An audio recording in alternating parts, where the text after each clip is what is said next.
الحمد لله رب العالمين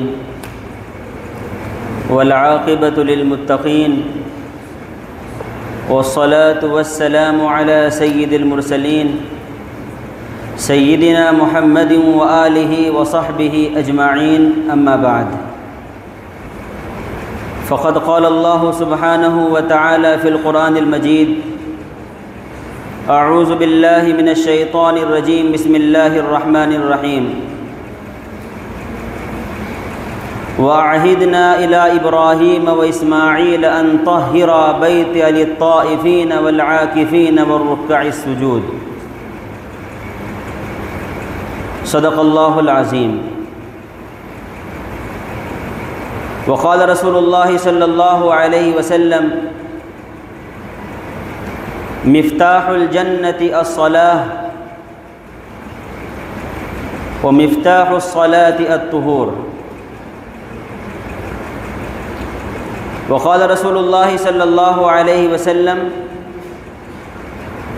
الطہور شطر الایمان، او کما قال علیہ الصلاۃ والسلام. میرے محترم بزرگوں، بھائیوں، اللہ رب العزت نے جو دین ہمیں عطا فرمایا ہے، دین اسلام ایک ہماگیر، جامع اور مکمل دین ہے، اور دین اسلام زندگی کے ہر میدان میں، زندگی کے ہر پہلو میں اور زندگی کے ہر گوشے میں ہماری رہنمائی کرتا ہے.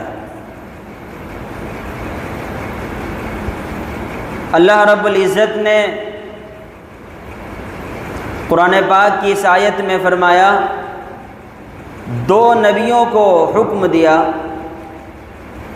وَعَهِدْنَا إِلَىٰ إِبْرَاهِيمَ وَإِسْمَاعِيلَ أَن طَهِّرَا، اور ہم نے ابراہیم اور اسماعیل علیہم الصلاۃ کو حکم دیا أن طَهِّرَا بَيْتِيَ لِلطَّائِفِينَ وَالْعَاكِفِينَ، کہ تم میرے گھر کو طواف کرنے والوں کے لیے، اعتکاف کرنے والوں کے لیے، رکوع سجدہ کرنے والوں کے لیے پاک و صاف کرو. اللہ رب العزت نے صفائی کا حکم دیا، پاکی کا حکم دیا، تو اللہ تعالیٰ نے سب سے پہلے اپنے گھر سے آغاز کیا، اپنے گھر سے شروع فرمایا کہ میرے گھر کو پاک کرو.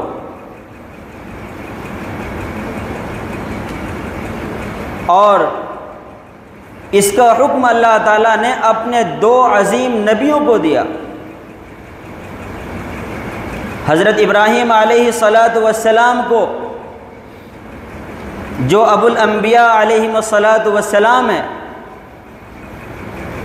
اور حضرت اسماعیل علیہ السلام کو، جو ذبیح اللہ ہے. اس سے ہمیں اندازہ ہوتا ہے اللہ سبحانہ و تعالیٰ کے اس حکم کی اہمیت کا. اور پھر اللہ تعالیٰ نے ان لوگوں سے محبت کا اظہار فرمایا، ان لوگوں کو پسند فرمایا ہے جو پاکی اور صفائی کا اہتمام کرتے ہیں. قرآن پاک میں ذکر ہے، اللہ تعالیٰ نے فرمایا ہے: لَمَسْجِدٌ أُسِّسَ عَلَى التَّقْوَى مِنْ أَوَّلِ يَوْمٍ أَحَقُّ أَن تَقُومَ فِيهِ رِجَالٌ يُحِبُّونَ أَن يَتَطَهَّرُوا وَاللَّهُ يُحِبُّ الْمُطَّهِّرِينَ. وہ مسجد جس کی بنیاد تقوی پر رکھی گئی ہے، پہلے دن سے آپ زیادہ حقدار ہیں کہ اس میں کھڑے ہوں، اس میں نماز پڑھیں، اس میں آپ تشریف لائیں. فِيهِ رِجَالٌ يُحِبُّونَ أَن يَتَطَهَّرُوا، اس میں ایسے لوگ ہیں جو پاکی کو پسند فرماتے ہیں. اور اللہ سبحانہ و تعالیٰ پاک رہنے والوں کو پسند فرماتا ہے۔ حضور اکرم صلی اللہ علیہ وسلم نے پر جب یہ آیت نازل ہوئی تو آپ نے مسجد قباء والوں کو بلایا اور فرمایا کہ آخر تمہارا ایسا کون سا عمل ہے کہ اللہ نے تمہاری تعریف فرمائی ہے؟ تو انہوں نے کہا اللہ کے نبی، جو احکام آپ نے دیے ہیں، جو ہدایات آپ نے دی ہیں، ہمارا انہی پر عمل ہے اور ہم پاکی اور صفائی کا زیادہ اہتمام کرتے ہیں۔ اسلام ہمیں اس بات کا حکم دیتا ہے کہ ہمارا ظاہر بھی پاک ہو اور ہمارا باطن بھی پاک ہو، ہمارا بدن بھی پاک ہو، ہمارا لباس بھی پاک ہو، جگہ بھی پاک ہو،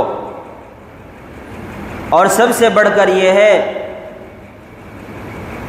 کہ ہمارا دل کینے سے، حسد سے، بغض سے، عداوت سے، دشمنی سے، نفرت سے پاک ہو۔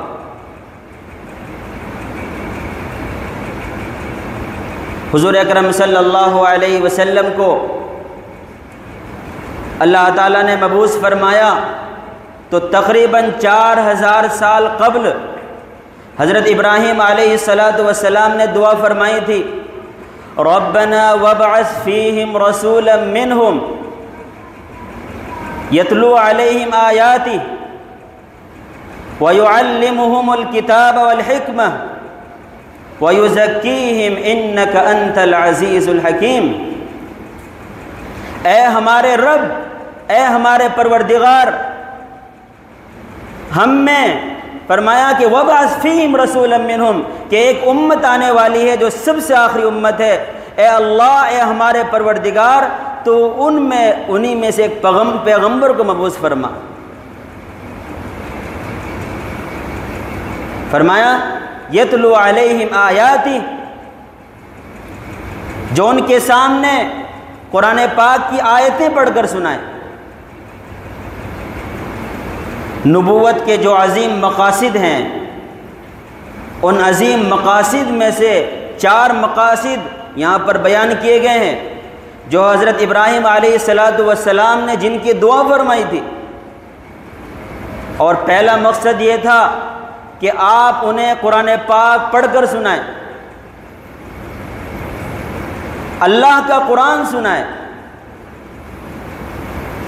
قرآن پاک کی تلاوت ان کی زبان پر جاری ہو۔ وَإِذَا تُلِيَتْ عَلَيْهِمْ آيَاتُهُ زَادَتْهُمْ إِيمَانًا وَعَلَىٰ رَبِّهِمْ يَتَوَكَّلُونَ، جب اس کی آیتیں انہیں پڑھ کر سنائی جاتی ہے تو ان کے ایمان کی کیفیت میں اضافہ ہو جاتا ہے، ان کی ہدایت میں اضافہ ہو جاتا ہے، اور وہ اپنے رب پر بھروسہ کرتے ہیں، توکل کرتے ہیں۔ وَيُعَلِّمُهُمُ الْكِتَابَ وَالْحِكْمَةَ، اور نبی صلی اللہ علیہ وسلم انہیں کتاب سکھائیں، قرآن پاک کے مضامین سکھائیں، اس کے احکام سکھائیں، اس کا فرمان سکھائیں، اس کی تعلیم سکھائیں، اس کی باریکیاں سکھائیں۔ والحکمہ، اور دانائی کی باتیں، اپنا فرمان بتائیں۔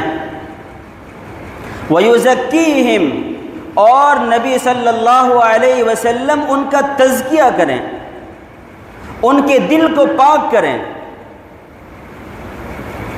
ظاہری گندگی سے بھی پاک ہوں اور باطنی نجاست اور باطنی گندگی سے بھی پاک ہوں۔ یہ بعثت کے عظیم مقاصد اس آیت کے اندر اللہ سبحانہ و تعالیٰ نے بیان فرمائے ہیں، اور اللہ کے نبی صلی اللہ علیہ وسلم نے پاکی کا اور صفائی کا حکم دیا، فرمایا الطہور شطر الایمان، کہ پاکی آدھا ایمان ہے۔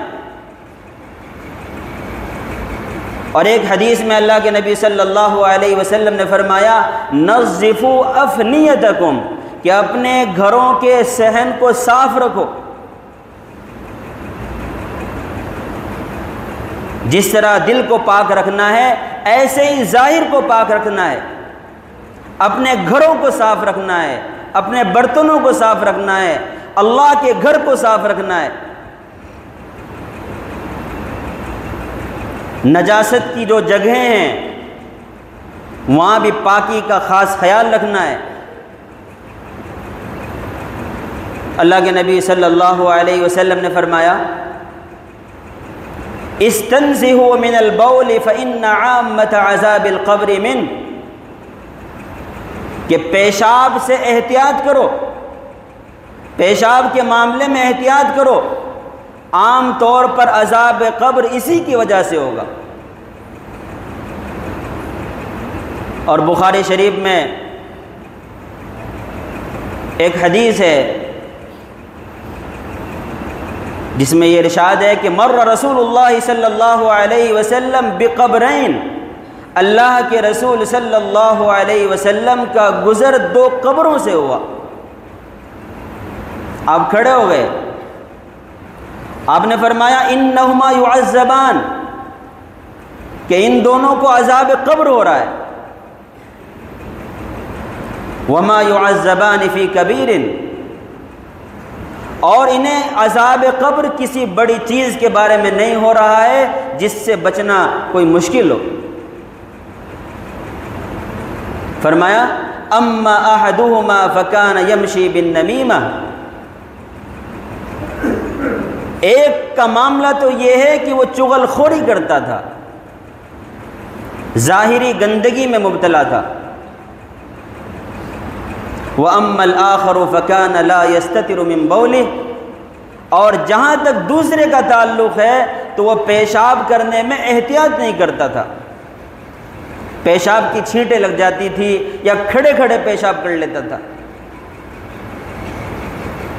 اس لیے اسلام نے اور دین اسلام نے جا بجا یہ احکام دیے ہیں کہ اپنے ظاہر کو بھی پاک رکھنا ہے اور اپنے باطن کو بھی پاک رکھنا ہے، اور جتنی تاکید صفائی ستھرائی کی، پاکی کی، اور جس قدر احکام حضور اکرم صلی اللہ علیہ وسلم نے دیے ہیں اور جس باریکی کے ساتھ دیے ہیں، اس قدر کسی اور مذہب میں نہیں ملتے ہیں۔ ہمیں ان احکام کی قدر کرنی چاہیے، ان احکام پر عمل کرنا چاہیے، اور اپنے آپ کو ظاہری اعتبار سے اور باطنی اعتبار سے پاک رکھنا چاہیے اور صاف رکھنا چاہیے۔ اسلام میں پاکی بھی مطلوب ہے اور صفائی ستھرائی بھی مطلوب ہے۔ اللہ سے دعا کہ اللہ تعالی ہمیں عمل کی توفیق عطا فرمائے۔ وآخر دعوانا ان الحمد للہ رب العالمین۔